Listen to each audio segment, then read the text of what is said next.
வாழ்க வளமுடன். மே தினம் இன்று, உழைப்பாளிகள் தினம் இன்று. உழைக்கும் கைகளே உலகை உருவாக்கும் கைகளே. உழைப்பாளி, பாட்டாளி, தொழிலாளி அனைவரும் வாழ்க வளமுடன். பல தொழில்கள் புரிகின்ற பாட்டாளி உயரட்டும். பாட்டாளி மக்கள் எல்லாம் பல்லாண்டு வாழ்கவே என வாழ்த்துகின்றார் நம் அருட்தந்தை. உழைப்பினால் உடலும் உள்ளமும் உலகமும் பயன்பெறும் என்கின்றார்.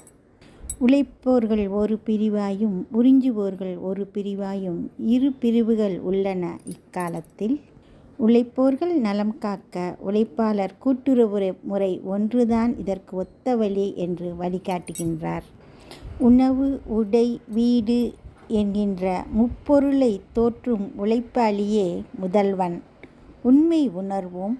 பாட்டாளிகளை வாழ்த்தி மகிழ்வோம். வாழ்க வளமுடன்.